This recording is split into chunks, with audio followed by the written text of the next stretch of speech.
You ever wonder how you can look at a company's numbers and just get what's really going on to understand its story? Well, that's exactly what we're diving into today. We're going to unpack some of the key ideas from mastering the depth of financial accounting and give you that very skill. Let's jump right in. Okay, let's just get this out of the way right now. When you hear the word accounting, do you just picture, well, accountants? You know, the number crunchers, the CPAs, the people dealing with taxes and super complicated spreadsheets. Yeah, let's just throw that idea out. Accounting isn't just math, not at all.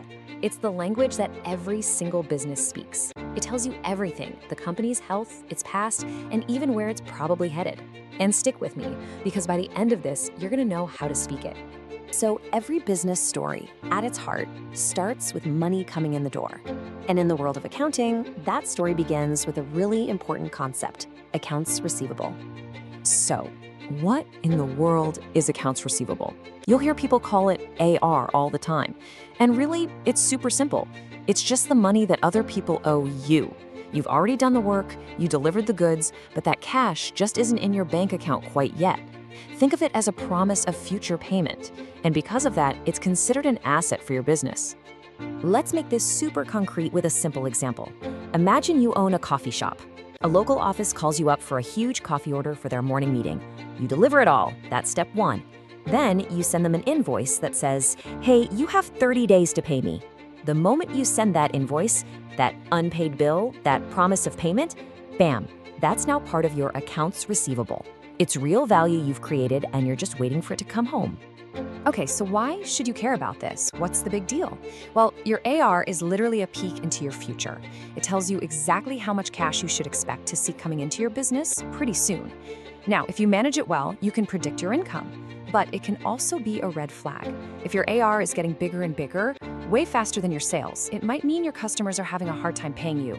And that is a huge insight into the health of your company. All right, now let's flip the script and look at the other side of the coin.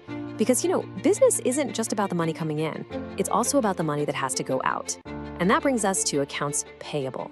So, accounts payable, or AP, is pretty much the exact opposite of AR. This is the money that your business owes to other people. These are your bills. It's for the supplies you bought, the services you used, basically anything you got on credit. And because it's a debt, an obligation you have to pay, it's what we call a liability. Let's head back to our coffee shop. Your bean supplier drops off a big, fresh batch of coffee beans. Now, they don't demand cash right there on the spot. Instead, they hand you an invoice that's due in 30 days. That bill sitting on your desk waiting to be paid, that is now part of your accounts payable. It's a debt you've got to settle up. And why is this so important? Honestly, managing your AP is all about relationships and stability. If you pay your suppliers on time, they're happy, and they'll keep sending you the stuff you need to run your business. But if you start mismanaging it, you could totally disrupt your whole operation. It's really the bedrock of your company's financial discipline. So let's just boil this all down. When you put them side by side, it's crystal clear. Accounts receivable is money people owe you. It's an asset and it represents future income. Accounts payable is money you owe to others. It's a liability and it represents a future expense. That's it. They're the two fundamental sides of doing business on credit. Okay, so getting a handle on these two accounts is a great first step. But the real power, the real aha moment, comes when you see how these simple IOUs fit into the bigger financial story of a business. That's how we get to that deeper perspective we're after. Here's a fantastic way to think about it. Picture accounts receivable and accounts payable as the circulatory system for your business. Seriously, AR is all the cash flowing in. That's the good stuff, the oxygenated blood coming back to the heart. And AP is the cash flowing out, to keep all the parts of the business running. For any business to be healthy, that flow has to be in balance. So where do these things actually show up in the real world? Right here on the balance sheet.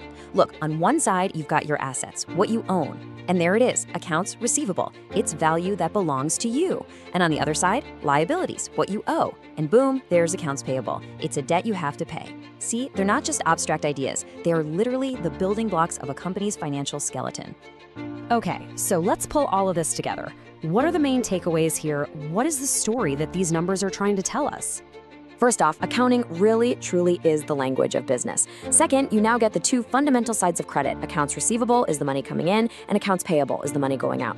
And finally, and maybe most importantly, you now see that these aren't just random numbers floating around. They're vital pieces of the big picture that shape a company's financial statements and tell its story. So, you've just learned some of the core vocabulary of business. You can now look at a company and start to understand its rhythm, the flow of its cash, all the promises it has made, and all the promises it has kept. So the only question left is, now that you know the language, what story will you write?